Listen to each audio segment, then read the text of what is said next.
Magandang araw mga kapwa ko kawani. Welcome sa Human Resources Informatics Series. Our topic for today is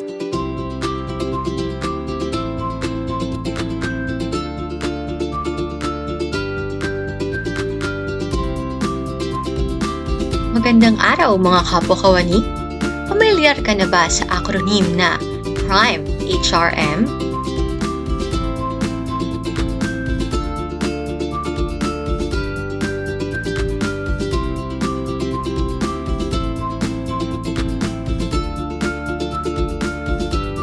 Ang performance management o PM ay ang proseso at sistema na naglalayong paunlarin ang bawat empleyado sa pagsasagawa ng kani-kanilang trabaho upang mas maging epektibo at dekalidad ang kanilang serbisyo at maiugnay ang kanilang mga individual targets sa layunin ng ahensya sa kabuuan.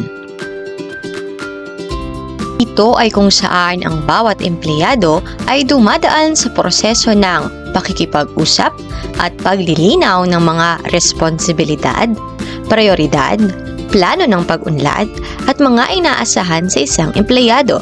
Gayon din ang pag-aayon ng mga responsibilidad na ito sa kabuuang layunin ng isang ahensya. At dahil sa ang PM ay isang proseso ng pag-ayon ng individual na layunin sa pangkabuuang layunin ng ahensya, maituturing itong strategic at formal process kung saan ang mga pangunahing hakbang at desisyon sa karera ng isang empleyado tulad ng bonuses, promotions, at posibleng dismissal ay nakaangkla rito. Sa kasalukuyan, ang Performance Management Team o PMT ay ang naatasan sa pagpapatupad ng prinsipyong EOP sa prosesong performance management ng ating ahensya. Sila ang committee na naatasan sa mga sumusunod. Tiyaking ang mga target at hakbang sa pagganap ng bawat empleyado sa kani-kanilang trabaho ay naaayon mismo sa layunin ng ating ospital. Subaybayan kung ang mga ginagawa at nagawa ng bawat opisina ay naaayon sa napagkasundo ang target. At gamitin ang mga datos na ito upang tumukoy ng mga potensyal na empleyado na maaaring irekomenda para sa posibleng pagkilala o recognition. Sa kasalukuyan, ang PMT ng ating ahensya ay binubuo ng mga sumusunod. Chairperson, Dr. Sharla Flores. Narito ang ilan pang members ng PMT. Vice Chairperson, Mr. Jason de la Cruz. Members, Mr. Joseph Gatchalian, Attorney Ruela Mendoza, Ms. Kim Kirby Sumandi, Mr. Dennis Raymond Valmores, Ms. Natividad Sarmiento, and Ms. Adelaida Perondo. For the Secretariat, Ms. Esmeralda Tabuyan, Ms. Rachel Lumaque, Ms. Sara Aguas, Ms. Linelyn Retwal, Ms. Novi Don Wino, Ms. Blessed Garcia, and Mr. Faith Alex Marie.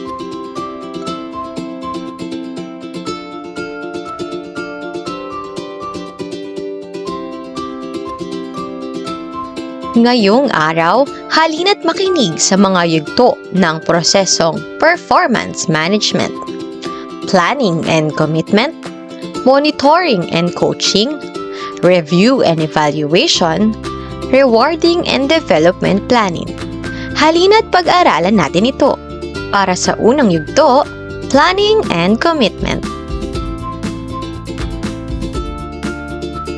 Gaya ng kahit anong proseso, unang yugto ay ang pagpaplano. Ito ang simula ng performance management kung saan ang mga inaasahan sa pagganap ng isang empleyado ay itinatakda batay sa layunin ng kumpanya o ng iba pang mga bagay na sakop ng kanyang job description. Ito ay ang aktwal na proseso ng paghahanay ng mga targets at success indicators ng bawat empleyado batay sa layunin ng isang organisasyon.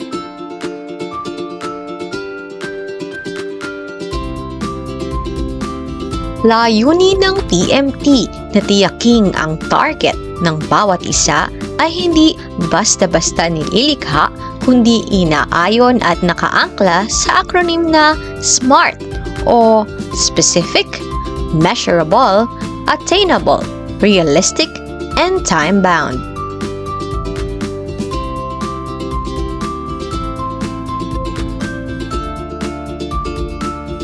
Habang ang mga success indicators naman ay ang nagsisilbing basehan at sukatan ng antas ng performance ng isang empleyado na maaaring ilatag sa tinatawag na specific categories gaya ng sumusunod.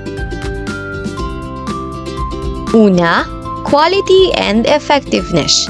Ito ang pagsukat kung ang aktwal na pagganap ay naisagawa ayon sa napagkasundoang target at pamamaraan. Ikalawa, efficiency and quantity. Ito ang pagsukat kung ang aktwal na pagganap ay naisagawa sa mahusay at madaling paraan, maaring may bahagyang pagkakamali o walang kahirap-hirap sa kabuuan. At ikatlo, timeliness. Ito ang pagsukat kung ang aktwal na pagganap ay naihatid batay sa napagkasunduan o itinakdang oras sa pagkumpleto ng bawat proyekto. Sa yugtong planning and commitment, pinoproseso at ginagamit ang mga sumusunod na dokumento. Individual Key Result Area o KRA. Ang siyang listahan ng mga espesipikong responsibilidad ng bawat empleyado.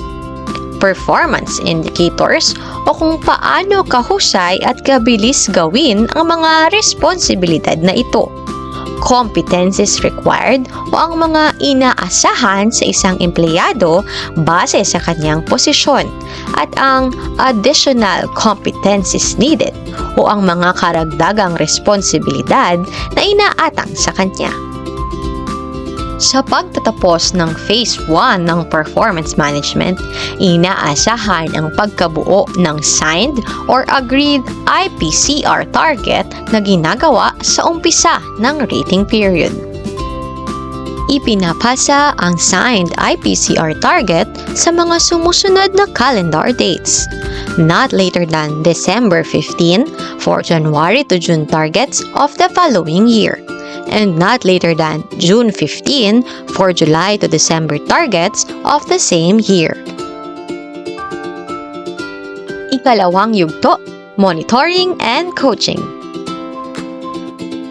Ito ang proseso kung saan ang mga layunin na itinakda sa nakaraang yugto ay aktibong sinusubaybayan sa pamamagitan ng pagsukat sa performance at pagbibigay ng feedback sa pag-unlad ng isang empleyado.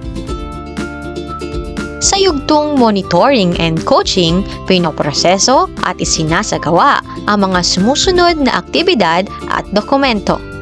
Performance tracking, managing potentials, coaching and journaling, and giving feedbacks.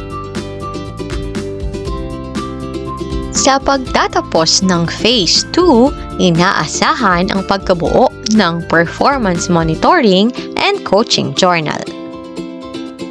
Ang Performance Monitoring at Coaching Journal ay ipinapasa sa sumusunod na calendar dates. First quarter, not later than March 31, second quarter, not later than June 30, third quarter, not later than September 30, at fourth quarter, not later than December 31. Tatlong yugto, review and evaluation. Ito ang proseso ng aktwal na pagsusuri sa antas ng pagganap ng bawat empleyado at pag-alam kung matagumpay bang naisagawa ang kani-kanilang trabaho batay sa mga target na napagkasunduan.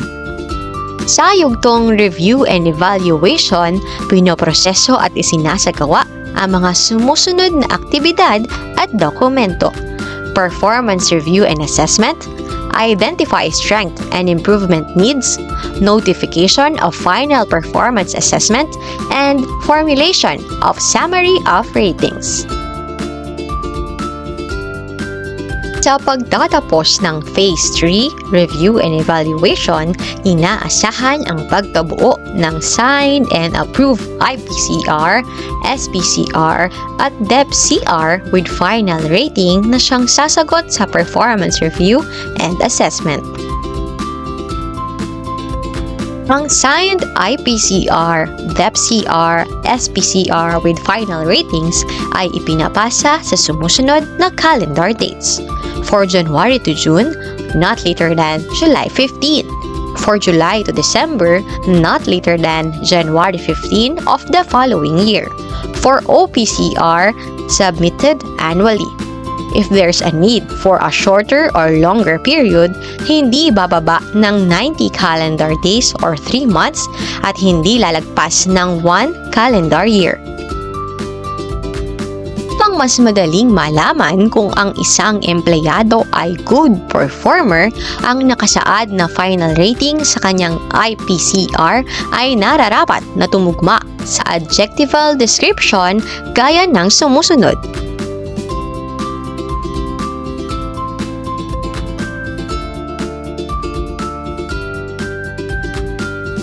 Sa pamamagitan ng final rating sa IPCR, malalaman kung sino sa bawat empleyado ang maituturing na underperformance o yung mga dapat pang linangin at itama. Gayon din naman, matutukoy ang mga superior performance at malalaman kung saang aspeto pa nila ninanais na maging higit na mas mahusay.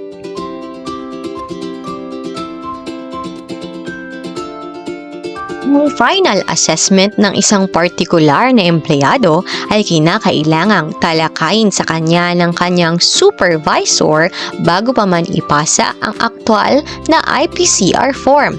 Ito ay upang maintindihan niya kung naisagawa ba niya ng tama at naaayon ang mga inaasahan sa kanya. Ang talakayang ito ay dapat tumuon sa mga lakas, mga puwang at pagkakataon upang matugunan ang mga pagkukulang na ito.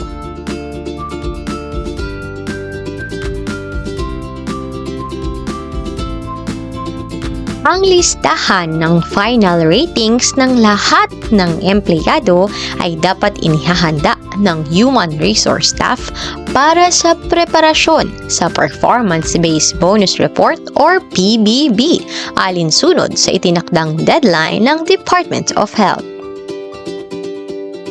Para sa huling yugto, Rewarding and Development Planning.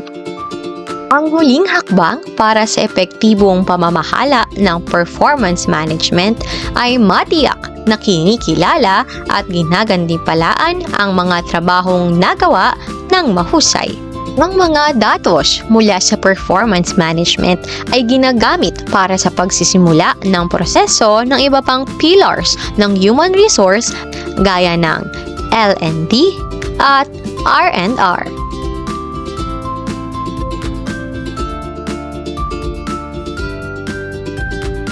Para sa L&D, layunin ng performance management na sa pagtatapos nito ay makabuo ng IDP o Individual Development Plan. Ang IDP ay nilikha para sa good performer maging sa poor performer. Ang IDP para sa poor performance ay isinasagawa upang mapabuti at maitama ang pagganap ng bawat empleyado at upang subaybayan ang kanilang pag-unlad base sa tamang oportunidad at timeline para rito.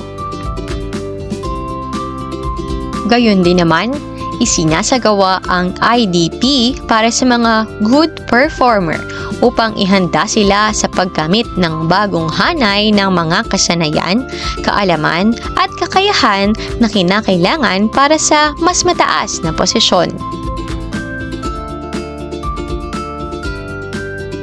Sa kabilang banda, layunin ng performance management na sa pagtatapos nito ay makatulong sa rewards and recognition upang tumukoy ng mga empleyadong top performer o nangunguna sa husay ng pagganap sa kani-kanilang trabaho na kwalipikado sa mga posibleng nominasyon at mga parangal. Ito ang prosesong siklo ng performance management. Through this video, please take note that performance management is not a fully top-down process, but rather a shared responsibility between supervisors and employees, making the whole process more effective. Through the principle of Prime HRM, layunin ng performance management na panatilihing patas, pantay, at para sa lahat ang pagsusuri sa pagganap ng trabaho, ang pag-abot ng tulong sa bawat empleyado at ang pagkakataong mapayabong ang kanilang kapasidad sa paghahatid ng dekalidad na serbisyo. Hanggang dito na lang muna mga kapwa ko kawani. Maraming salamat sa inyong pakikinig. Magkita-kita muli tayo hanggang sa susunod na Human Resource Informatics Series. Paalam!